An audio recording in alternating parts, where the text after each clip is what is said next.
Okay.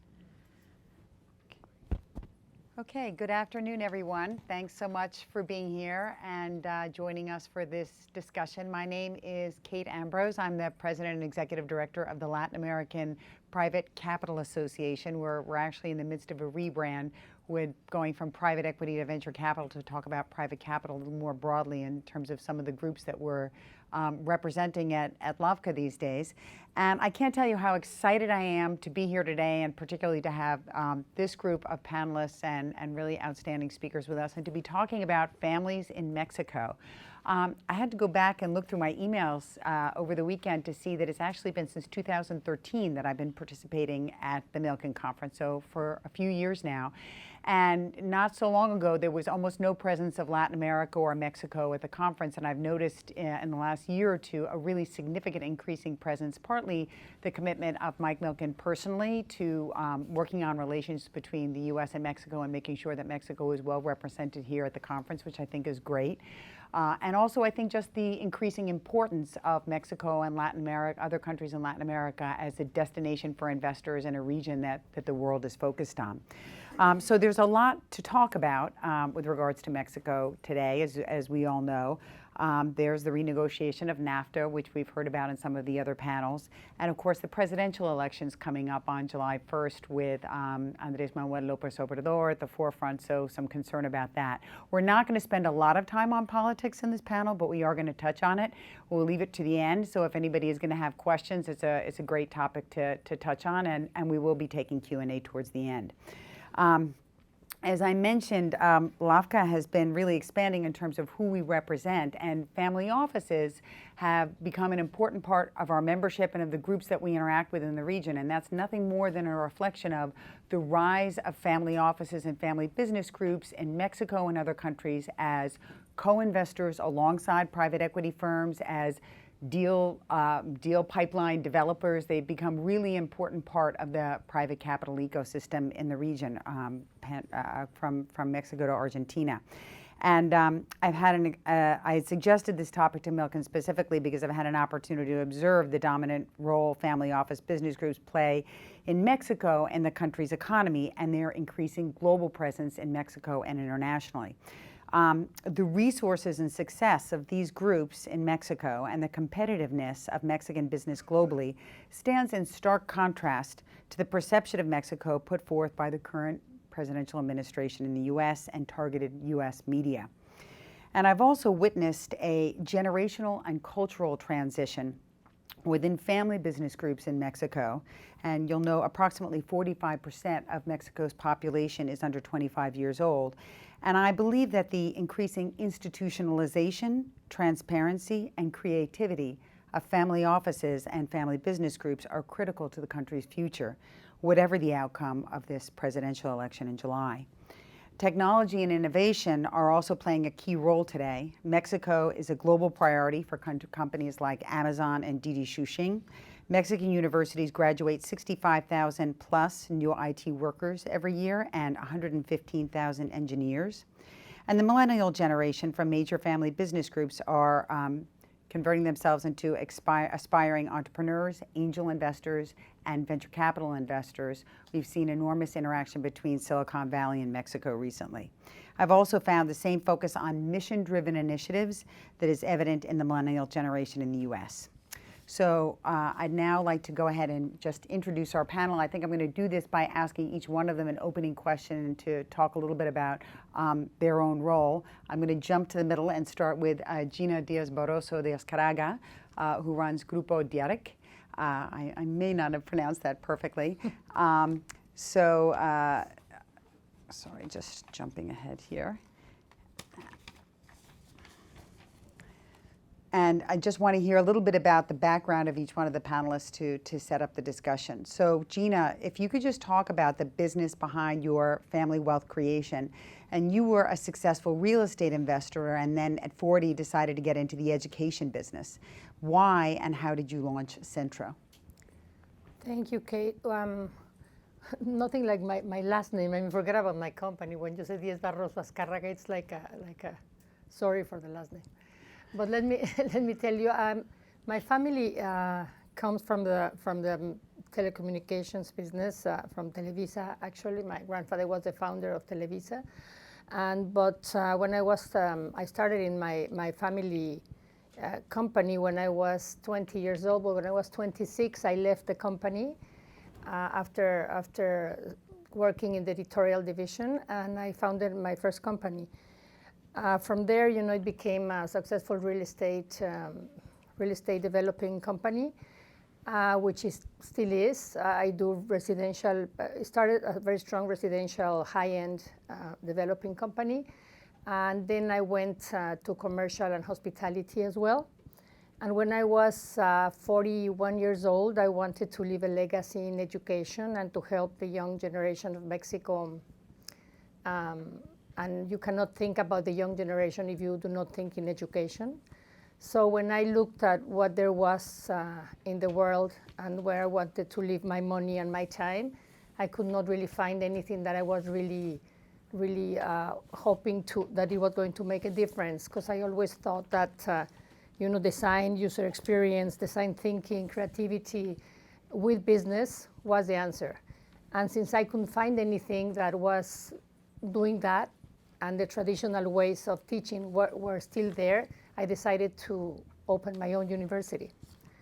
So I remember that I went to talk to my good friend and mentor, Pedro Aspe, and his face was turning pale as I was telling him that I wanted to open a university and I needed his help. And it took me 9 years in the planning, and I did open Centro 9 years later. And well, I don't know how much time I have to. Just talk a little bit about how the approach you've taken to education. Where, yes. What was the inspiration, and how have you innovated the education model? Yes, of course. I always thought that the left and the right side of the brain should not be separated. The creative people needed to know numbers and know business, and the business people needed to be more creative and more open. So I couldn't find anywhere in the world a university that was teaching both of the disciplines together, and that is how we created this new curricula. And also I believe that although Centro is located in Mexico City, it is a world university that competes against the world. So we created this new way of teaching, which we do teach creativity, business, technology.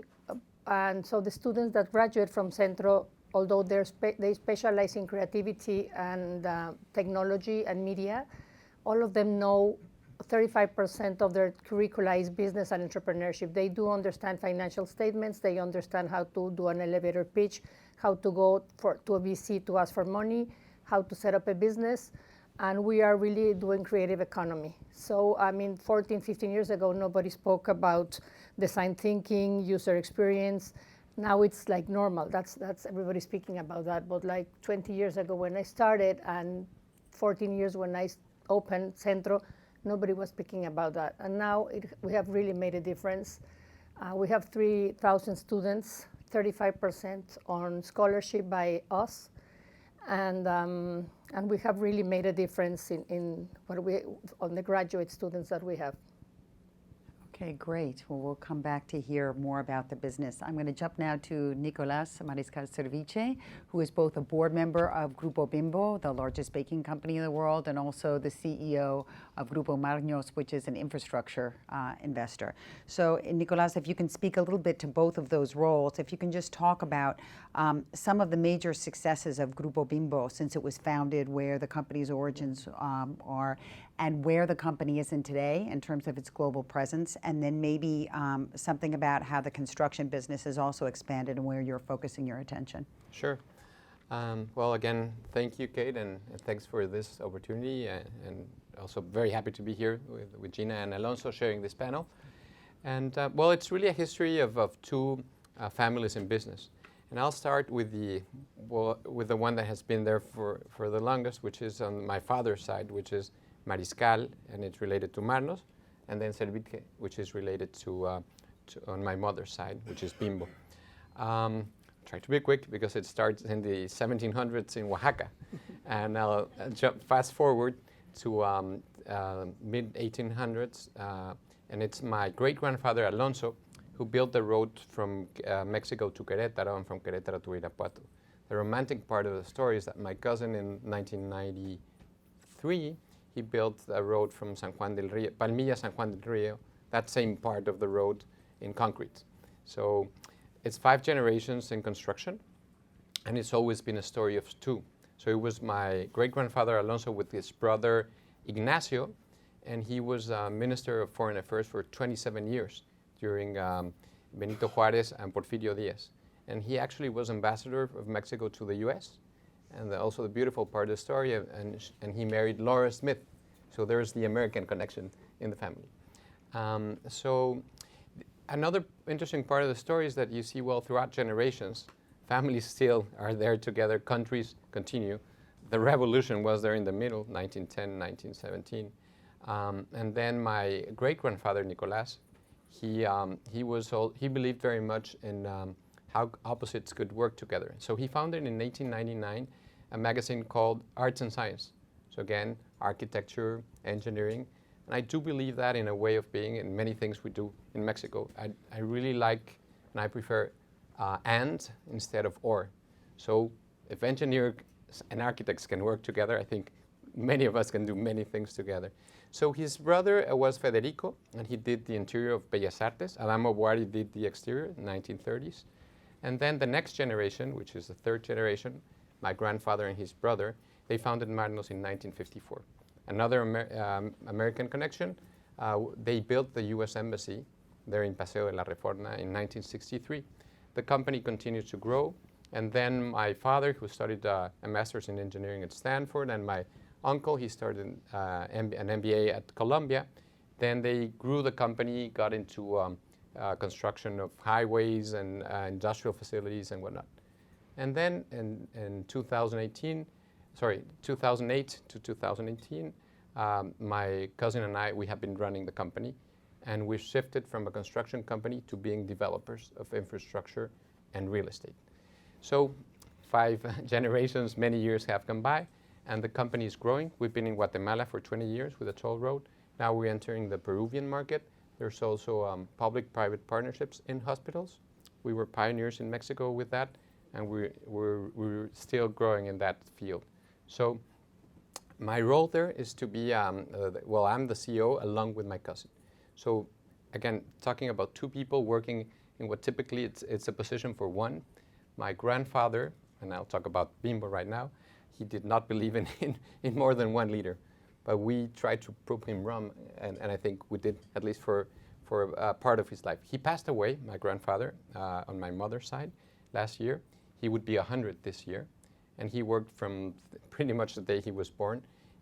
It's a different story from immigrants. They came from Catalonia, Spain, in the late 1800s, early 1900s, and he started working in a pastry shop in the downtown Mexico City. When he was 27, he founded Bimbo, and it was 1945. It was the same year that my mother was born. She's the eldest of 8. The company started growing from Mexico City to Guadalajara. The international expansion started with Guatemala. Typically, companies in the U.S. start growing to Canada. Well, in Mexico, it would be Guatemala. And there the company grew to other parts of Latin America, and then into Texas, and then into other parts of the U.S. with the acquisition of Weston and Sara Lee later, and then Spain, and then Canada, and now the company is in 32 countries. So the company has grown very much. Now it's the largest baking company, as you said, which really it's a very large responsibility for all the people working there. For us as board members, I've been in the board for 8 years already. I've been the first of the 3rd generation in the company to be in that board. So I do see my role there of fostering unity among the different board members, having that long-term view, and really also looking at some short-term issues which really can endure the long-term legacy of my grandfather. And it's really my uncle, Daniel, who's really pushed the international growth throughout these past years. So all in all, there's an issue about past and being proud of the past, committed to the present and being with a vision to the future, and really being open to many difficult times. I told you the story about my other family and the difficult times that happened, the Mexican Revolution and other things. Now we're facing some troubling times, not as troubling, I do hope, but we're ready to continue to invest and grow in Mexico and other countries. So that's part of the story. Thank you, Nicolás. Again, lots to come back to after, but let me jump quickly to Alonso, Díaz, Etienne, our third panelist who runs Gerbera Capital. Really interesting thing about Gerbera is, again, this is a group that was absolutely a family office and evolved to be much more institutionalized, raise third-party money, and thought in a more institutionalized way about investing. But Alonso, if you can just talk a little bit about the business that your grandfather founded almost 100 years ago, and then your role today, touching on the global hotel business, the family office, and Gerbera. Sure, thank you. Thanks, Kate. Well, I'll tell you the short and romantic story that runs in the family as well. My grandfather came to Mexico from Spain in the late 1920s, and he was the poorest in the town. He was the son of a single mother, and he was basically looking for better opportunities. So he was pursuing the American dream, and unfortunately, that was the only American connection that we have, because he ended up in Veracruz. You know, the story in the family, I was able to talk to him and meet him very well, because he lived 104. So he died only a few years ago. You know, he shared many stories. One of them is he got sick in the boat when coming to Mexico, and the crew wanted to throw him out overboard. And the nurse was able to protect him, and he was he got to port and stayed there in the hospital for 2 months, and started you know, fighting for life, I guess. He had a very entrepreneurial spirit, and the first job he got was selling sewing machines, Singer sewing machines. And at the time, you know, the typical way to sell these machines was to knock on doors and carry the machine, and you would demonstrate. So he would start doing that, and then get one in exchange for an old one, in exchange for a new one, and then started a repair shop. He would sleep at the shop because he didn't have that money. So, you know, the way that that my family started was really the hard way. You know, every day working, saving, and then. Eventually, he met my grandmother, and it's also a romantic story. My grandmother was the daughter of 2 diplomats, ambassadors to Nicaragua and so forth, but they lost everything. So it was a very well-educated woman, but with no money at all. So the way that she earned a living was she made dresses for her friends from school. So she was really good with the sewing machines, and she needed one and went and tried to buy one from my grandfather. And the story in the family says that she asked for a discount. My grandfather didn't give it to him, so she got mad and she kept the whole shop. So they got married, and now she was the owner of all the machines. So he was able to make this the largest company in the world. And when Mexico was a closed economy in the late 40s and late 50s, somebody told him that hotels were a really good business. Probably they didn't tell him that they were good businesses for his grandchildren.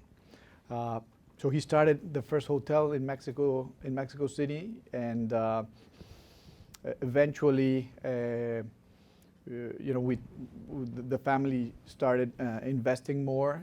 So in the past 20 years, we've grown that part of the business, and we are the largest owners and franchisees for Marriott in Latin America.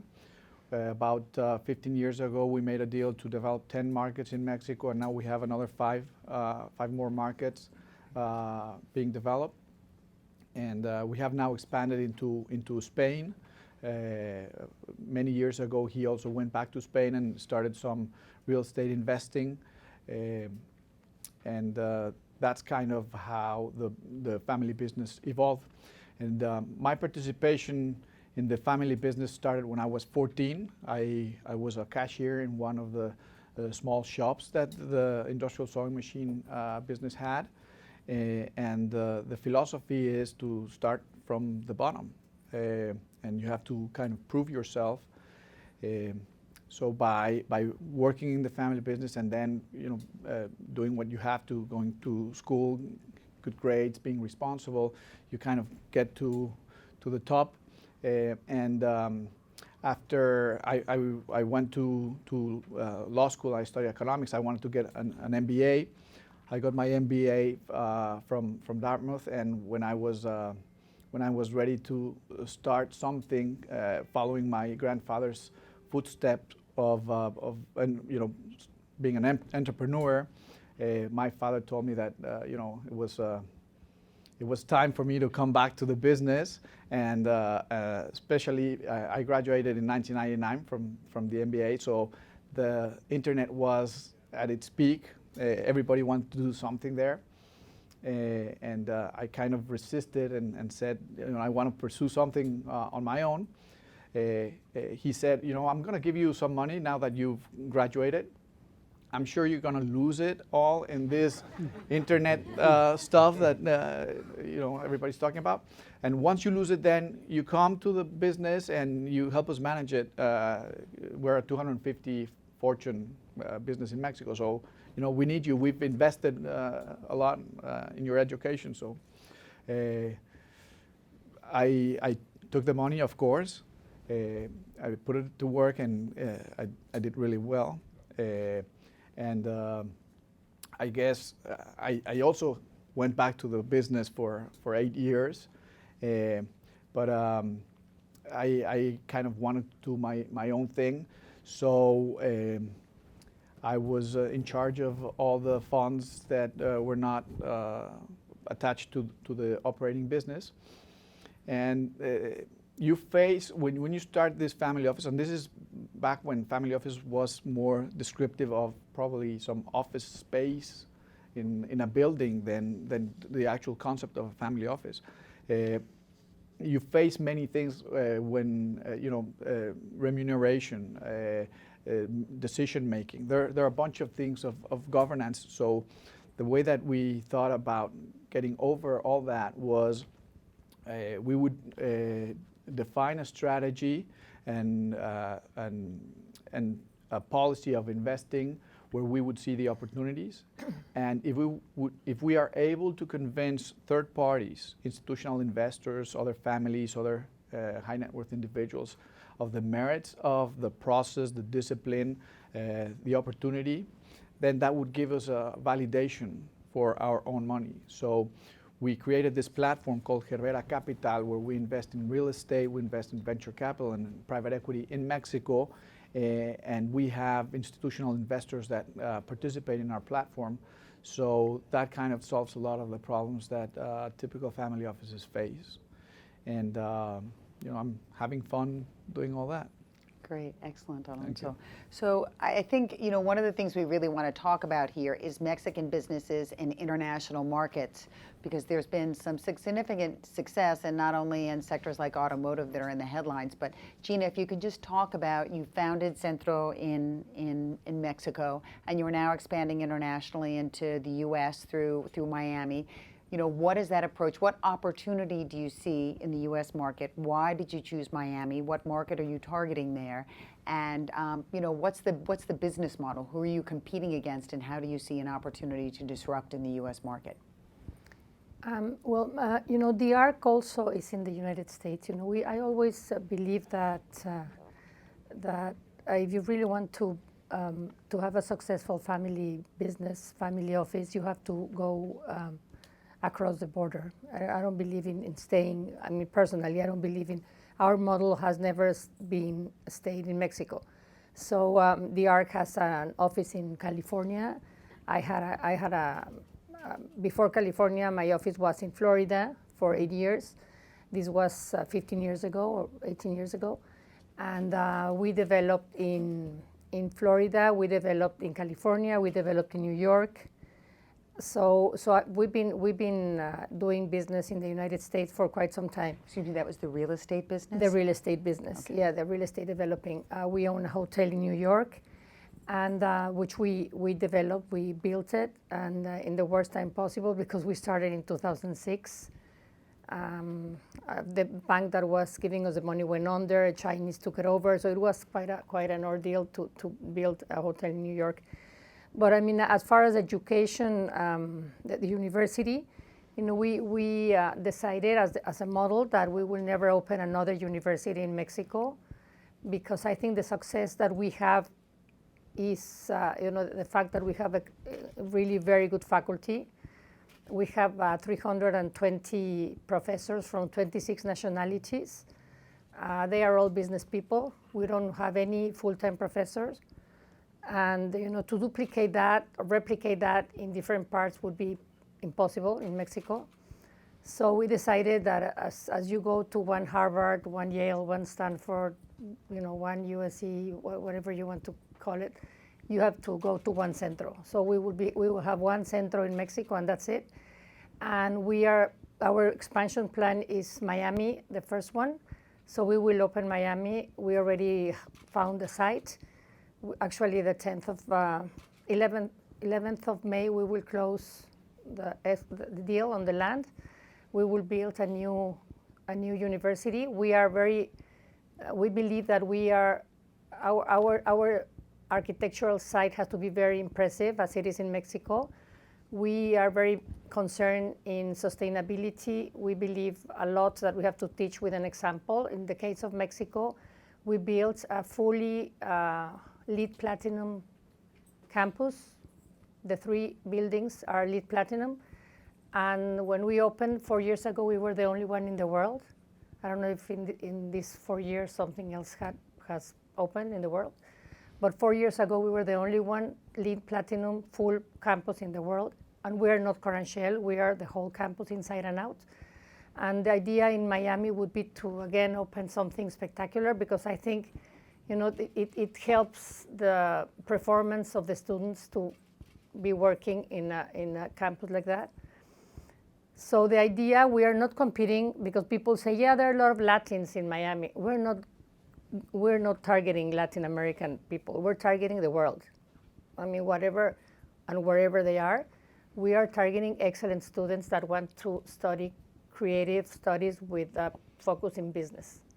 So we will be open probably in 2 years, 2 years and a half, depending on the time that it will take in permits and construction. We will be accredited, so that's taking time. We've been already 4 years and a half in the accreditation process, so that is what is giving me the more or less 2.5 year time period. And what are the margins like in the education? We've seen enormous private equity money going into education in Latin America, and I guess globally. How do you think you're going to, compete in terms of the business model that you have for Centro? They're enormous. The funds that are there for education, what we have found is that they go into the masses. It's like mass education, like Laureate and several others that are in Mexico and in the world. And we are much more into the the very excellent, like very high-end education, not high-end pricing, high-end education. In the case of Miami, we are going to do a mix on profit and non-profit. The model is going to be the undergraduate is going to be not-for-profit, and the graduate studies and the continuous education will be for profit. Interesting. So it's going to be a combination of the two. And the margins are good. I tell you, in Mexico, even though we pay double the amount per hour to the professors than any other university, our tuition is 10% less than the high-end universities in Mexico. We never wanted to be on the highest, so we're 10% less. We have a model of 35%, as I told you, with scholarship. And still, we grew 10x in 10 years. So it's still, the numbers are incredible. And is there any other global market that you're looking at after you're focused obviously on the U.S. now. You think there's opportunity for more than one school in the United States ultimately? You mentioned there's only, okay. No, it will be Miami, and probably we're looking at Madrid and Colombia. Okay, interesting, great. Yes. Nicolás, if you could talk a little bit more about Bimbo's global expansion. I mean, you touched on the markets, was really remarkable, all of the places where the company is succeeding. Where has that growth come from? Has it been an M&A strategy? Has it been, organic growth in some of those markets, competing with other players? And if you could just talk a little bit about, the culture. We talked about some of these things on the phone, but, developing human capital globally for Bimbo, integrating workforces across markets, and establishing a common culture. Sure. And really, the big challenge for Bimbo these past years is to have a founder's mentality and be a 73-year-old startup. It really doesn't equate if you think so. But in a sense, there's that, it's vibrant because it's exciting. There's something new going on. There's a new market. There's new technologies. So Bimbo started, as I was mentioning, from a more traditional expansion, just on a geographic basis. But then it really started to look at it on a more strategic basis. So the strategic approach was, we want to be the leading baking company of the world. That really sounds extremely challenging. But how this was done, Cate, it was really some organic, but mainly in the last years it has been through acquisitions. But the key ingredient in these acquisitions has been definitely not only the brands, they're important, and the different assets, but it's really the people. And the people, it's really a mixture of taking a lot of the local talent and learning some new ideas, but then really bringing the whole beliefs and culture and values of the company, of Bimbo. So still going to the very basics of what my grandfather really founded, it's really the developing leaders and starting to work from, as Alonso was saying, from the very beginning, to be out there at 5 a.m., visiting the mom and pop shops and delivering and being a salesperson, or going to the factory and working the floor. So this idea of really knowing your métier or your job, and really loving what you do, being a baker, really makes a difference. And we've seen this in other companies and some of the companies we purchased, we acquired.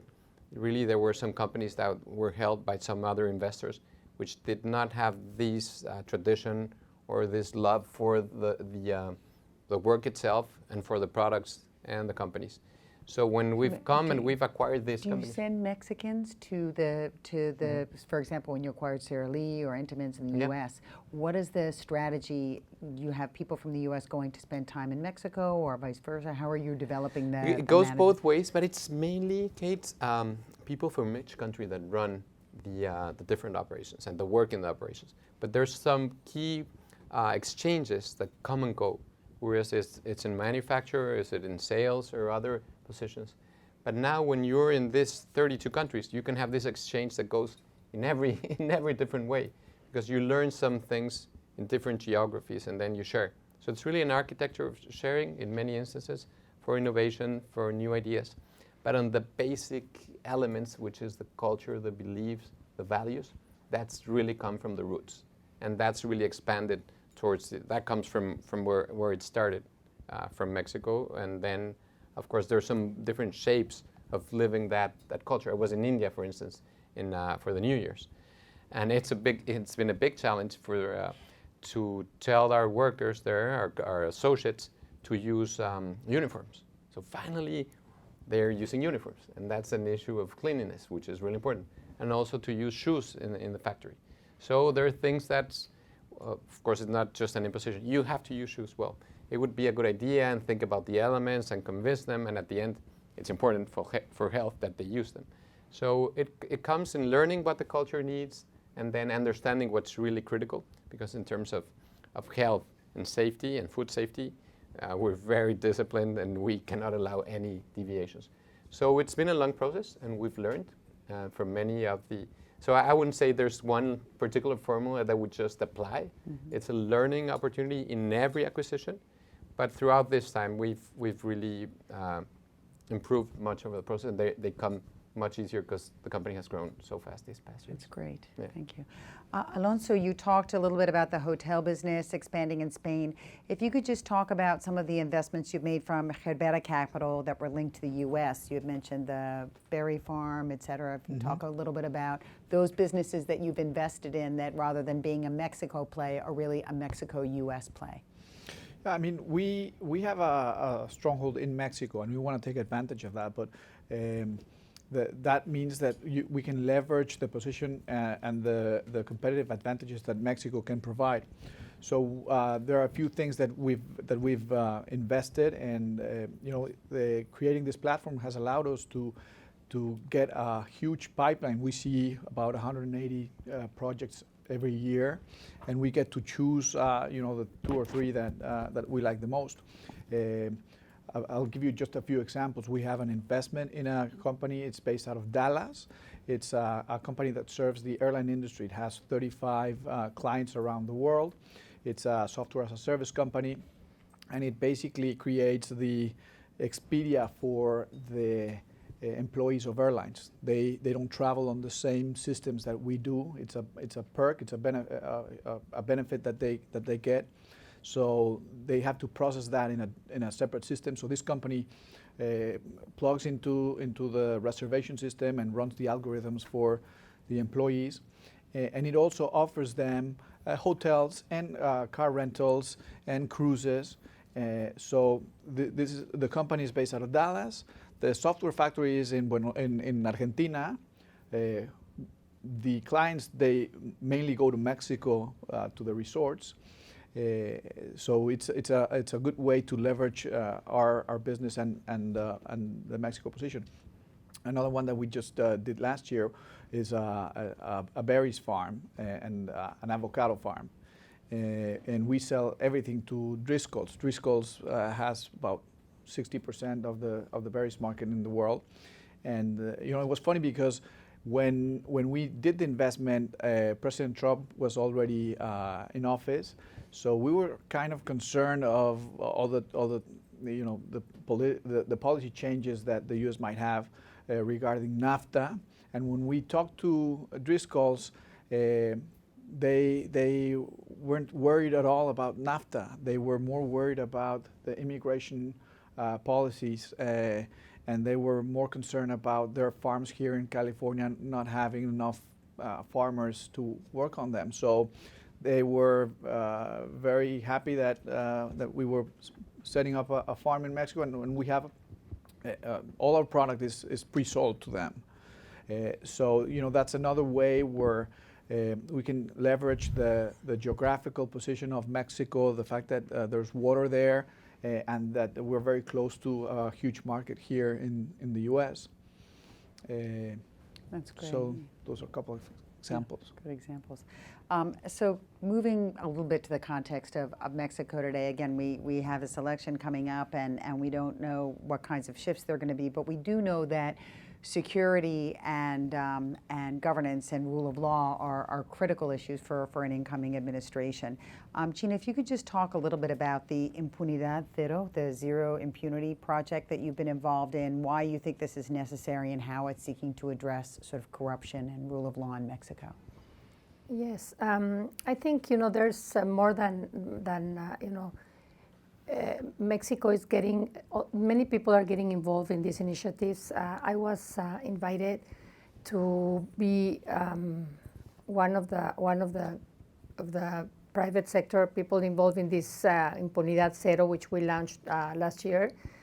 And I think it is very important for people to get involved, no matter what initiative they go to. As far as Impunidad Cero, it is an interesting initiative because, as the name says, it's zero impunity.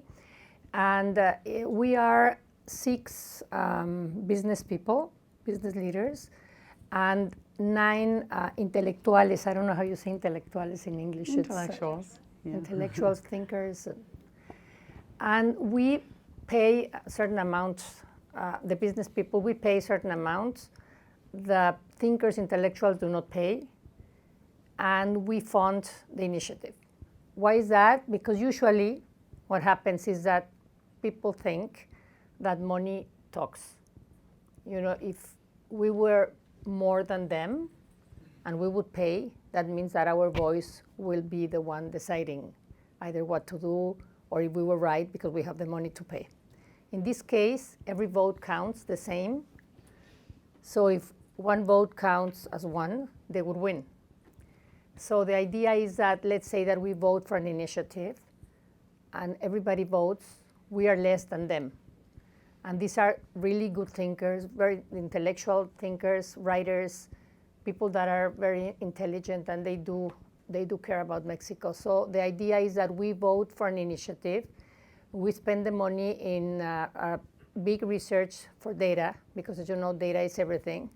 So we get proper data, and we see what is not working or what is needed as far as that is, the impunity is really high, and we go after what is needed to make the impunity stop. And we've been like the, like a piece of, like a stone on the shoe. We've been really bothering the government. Who it's the government. I was going to say, who are you looking to hold accountable? Anybody, but this anybody is basically the government, because it's the things that are not working is basically a lot of the government involved in this impunity thing. So when things are not working, they don't like us very much, and we go after. We're working a lot also with Claudio on Mexicano. So it's a lot of these things are emerging, and I think that is very good for Mexico, because people are talking, people are doing things, so we're working on these initiatives, and I think it is very important. And we're working with data, not just complaining and complaining with a big research backing the complaint, and things are getting much better. So that's a good initiative that is still there.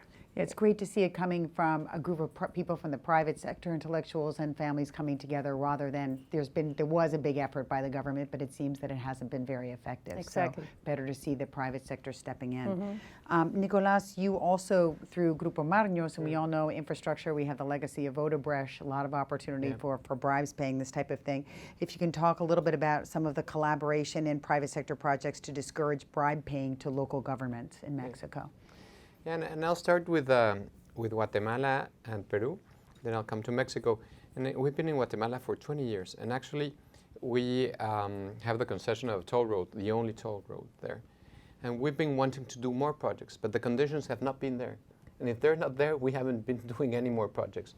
And when talking with the new government right now, I said, well, luckily you didn't do any works with the past governments, because they were all tainted, especially from the Odebrecht and other companies, and also that affected other local companies. And then they called us from Peru. You should come and work here, because there are so many opportunities. Again, the same situation. So I think what I've seen in Guatemala, it's moving the balance probably to the other side, because there haven't been many more projects. But then the Attorney General, there's much more consciousness from all the different officials, and also of companies, of not participating in any other projects if the conditions are not there. And in Mexico, what have we done? Again, we haven't grown as much as probably other companies have grown, because if the conditions were not there. And when we've seen some situations where we think there's corruption, we've touched on the authorities and called them and mentioned that we would need a level playing field, that the rules need to be out there, that we need involvement, and this has been taken into account in some of the bids of the IFC, the World Bank in some of the process, Transparency International. It's been hard when we do it alone, and we face some very challenging times, also from some of our competitors, which have actually hit us quite strong, and some of the press, which has really hit us quite strong. So it's good to be very brave, but it's also better to work as a team. So we work also with the Association of Developers in Mexico, and that it's much better, because you're not alone, and then you can have more traction. This is also for permitting, because that's also a big issue. So corruption, it's not only at the federal level, it's also at the local level. And this can be avoided if the rules, and you have the major real estate developers which can team up and they say, we won't allow this type of procedures, and we say, if you're part of this organization, you cannot go through these processes. So again, those are part of the things we've been doing. And then going on the issue of how to change Mexico on a greater role, probably some of what Gina was saying, I just wanted to mention about Mexico's Posibles, because it deals with the three I's, which are inequality, illegality, and insecurity. And I really like what Gina was mentioning. And you also mentioned, Kate, the private sector working together. But this organization, it's quite unique in many senses because it's not only business person. Because most of us here in this room, or at least many of us, are in business. So it's a type of language, it's a type of body language maybe, what we do and how we think. But this organization came in a very different approach. They use some consultants that have worked in South Africa and Colombia in difficult times in both countries. And we came with different groups representing several parts of society.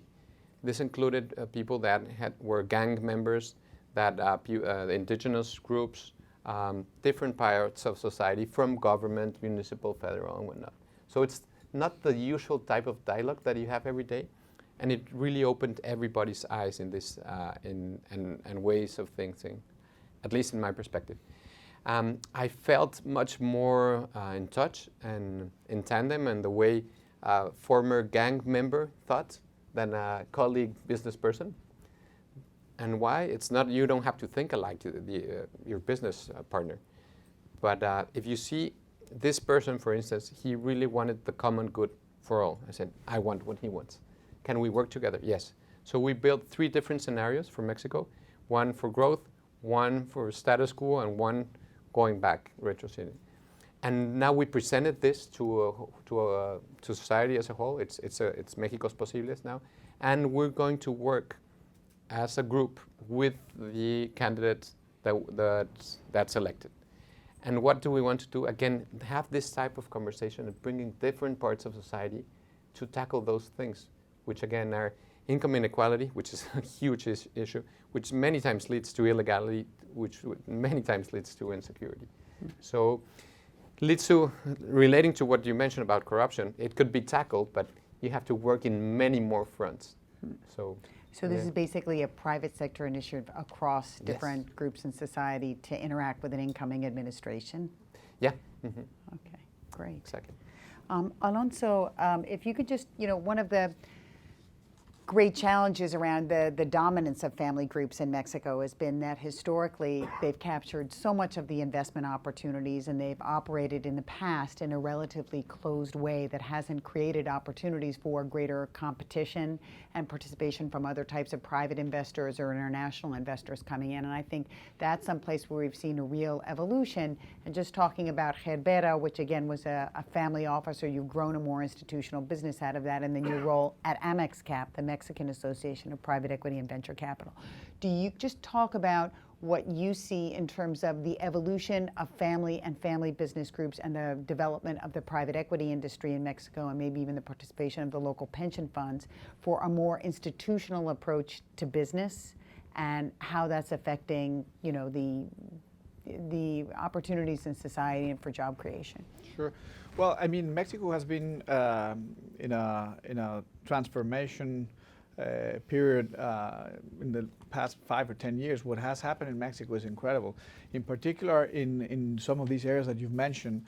And it has to do also with what you said at the beginning. There is a generational change of new Mexicans that have been educated in the U.S. that now aspire to run a business, but not in the old ways, with transparency, with corporate governance, with access to capital, to access to other markets. So with that aspiration and this entrepreneurial spirit, people are just more willing to partner up, to realize that you cannot do it alone. And that has had a profound impact in allowing other investors to participate in family businesses that are really good businesses, that are professionally run, and that now are willing to accept capital. So that has catapulted the industry significantly and has attracted Afores to participate in the space. There has been regulation changes for allowing that, and also public policy programs that have also encouraged it. So we've seen a tremendous growth in the participation of investors. The Afores now, and this is a sort of a shocking number. It's a good number, but it's also a bad number, and it is the number of secades that have been issued in the exchange and IPO'd, and it's over 70. So 70 funds have been funded by the Afores, and it's a really good number because those represent almost $18 billion in just a few years. It's sad because we've had more secades issued than IPOs, but you know that would eventually be a wave that is going to push the market and also make it stronger. So it has been, I guess, part of this psychological evolution of the Mexican businessmen. And I just want to commend Gina and Nicolás, because they are true examples of Mexicans that are fighting for making a better country. They are exemplary in their acts and serve as inspiration to many others. And probably, if I may, I just want to share the greatest lesson that my grandfather gave me. When I graduated from business school, I obviously grabbed the best bottle of wine I had, that I knew he liked. I went to see him and I said, okay, I'm ready. Give me the secret formula. Give me the recipe. You are an exemplary entrepreneur. What you've accomplished is incredible. You have to give me that legacy. You know, I've been to good schools. I've paid my dues. I've done everything. So I'm here. Here's the bottle of wine. Let's have a couple of drinks, and you give me the secret. So he obviously opened the wine. He had a couple of glasses, and I was anxious. And he said, you know, the secret is you have to get into a business that has no competition. You have to get into a business with, you know, the less competed business you can find. And I kind of thought for a minute and realized that he didn't do that. I mean, the businesses that he started were really competitive. So after a while, I said, I don't get it. What are you saying? And he said, you have to get into the business of integrity. The business of integrity is the least competed business. And I can assure you that if you get into that business, you will be successful. And this has to do also with the corruption and you know, the loss of values that we are living. You know, it takes two to make a bride. So you know, we have to start by changing ourselves, and I think the new generation in Mexico is eager for that. Yeah, and it's great that it's coming from families, because again, government needs to be held accountable. It's been demonstrated that it's difficult for governments to, you know, bring this forward themselves. At least we haven't seen that in Mexico. So there's going to be a last topic here quickly. We don't have much time left on politics, but I want to open it up if anyone wants to ask a question. There's a microphone. Excuse me, if you could just bring the microphone. We have a question right here. Do we have the microphone? It's right here, so yeah. They say it's very important that you have the microphone because it's being recorded. First of all, thanks for speaking. And given that we have the unique opportunity of having you here, on a very kind of macro high level, where do you see things going with Amlo? You know, the currency's blown out, credit spreads are widening. What are your kind of worst fears? What do you think will happen? But it kind of looks like he's probably going to win now. You're seeing well, unless the second and third party kind of join together, which historically has happened, but let's assume Amlo wins. Just curious kind of, yeah, how you're viewing things. Well, what is your time frame? I mean, my family, we've been through every single presidency since the revolution. So I guess it all depends on what's your time frame. Let's just say that you think Mexico has tremendous potential. I guess maybe if you have the long-term time horizon, which is always a good thing. So like, for example, we own Pemex bonds. We don't intend to sell them, but it's a long-term investment in the country and the triple B.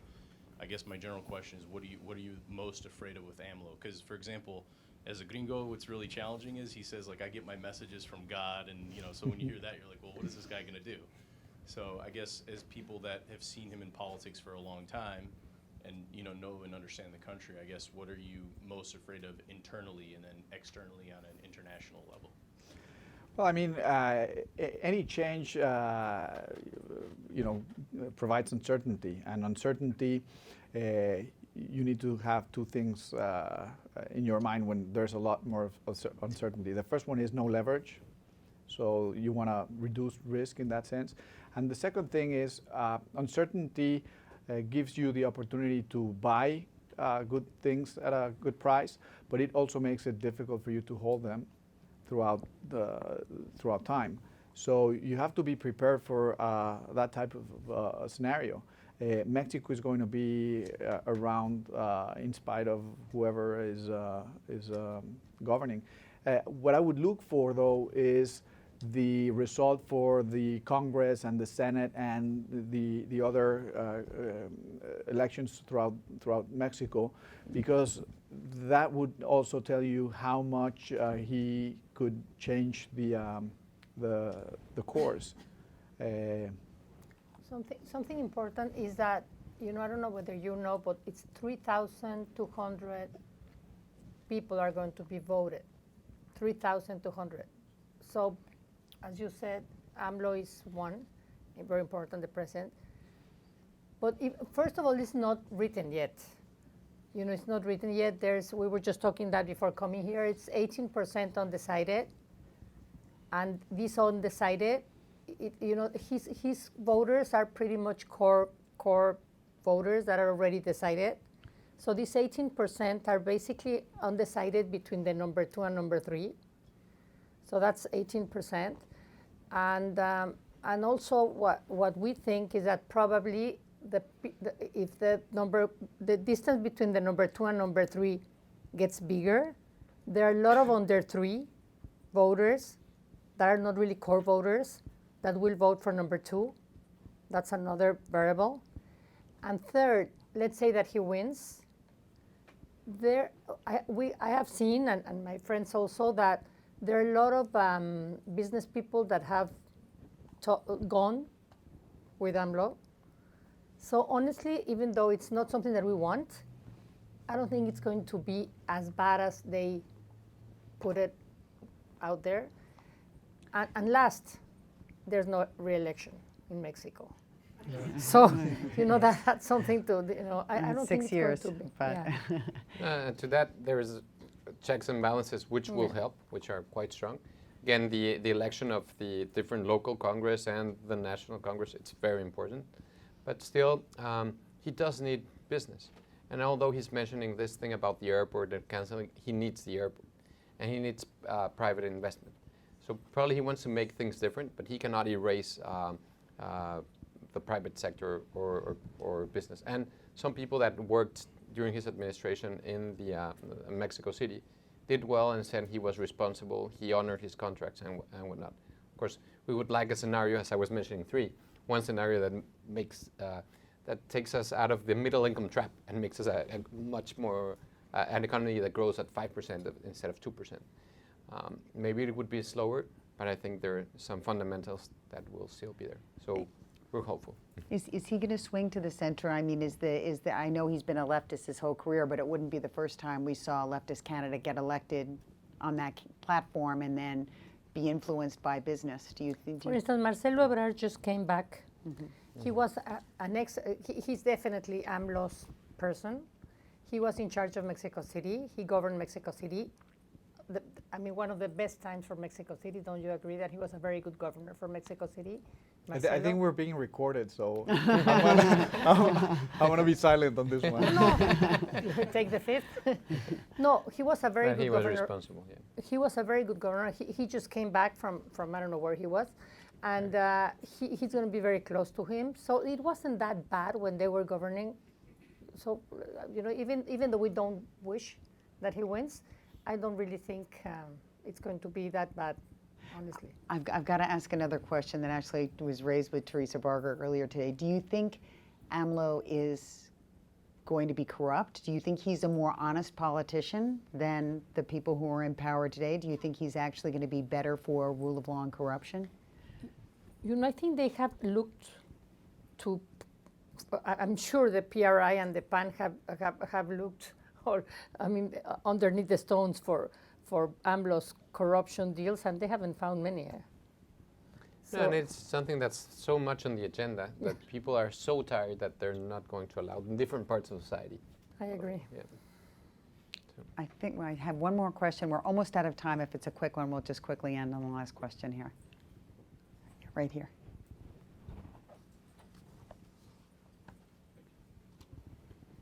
Thank you for sharing your thoughts. I think it's not on. Thanks for sharing your thoughts. My question is on energy and electrical generations. That there are many different challenges in South America, especially in Mexico and Peru and so on and so forth. Just wanted to hear your thoughts. Well, as you know, Mexico has started a reform. It has been very successful. It has been conducted in a very transparent way. Unfortunately, the price of oil wasn't, as high when this happened. So the values that the government got out of some of these concessions were probably less than what they were expecting.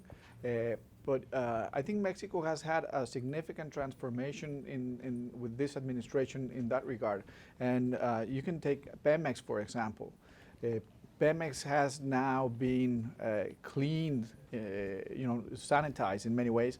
It's not completely sanitized because there are still many issues pending, particularly the union and some other stuff. But just the evolution of how the energy sector is now open to private investment is a game changer. Mexico will receive over $200 billion in investments in the next couple of years, and these investments, they take time. So, but we're on the right path. So we're very optimistic about energy in Mexico. Yeah, and dollars have poured in. I mean, we've absolutely seen from LAFCA, Canadian pension plans, opening offices, all the big globals, Riverstone and others, energy investors going into the market to participate. And as Alonso alluded, the Mexican pension funds are now active investors in infrastructure in the energy sector as well, which is billions of dollars of AUM now available for development in Mexico. So, and Kate, real estate has gone up. Yeah, enormously. In the last 5 years, tremendous. Yeah, but I'll tell you, Blackstone, et cetera, they're all. Yeah. BlackRock has been pouring money into But I'll Mexico. tell you probably the most important thing about energy in Mexico. With hydrocarbons and competing now with new technologies, the political landscape and the geopolitical implications in the world are going to be huge. Countries that were energy rich are going to cease to be energy rich because the sun is not always where the oil is underground.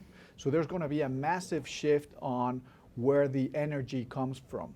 And fortunately for us, Mexico is specially located for both of them. So we have the hydrocarbons, but we are also a premier country for new energy creation. So we're in a good place. Yeah. Great. Okay, I think we're out of time. Thank you so much to all of the panelists. Thank Really you, Kate. appreciate it. Thank And you. to all of you for being here. Thank you.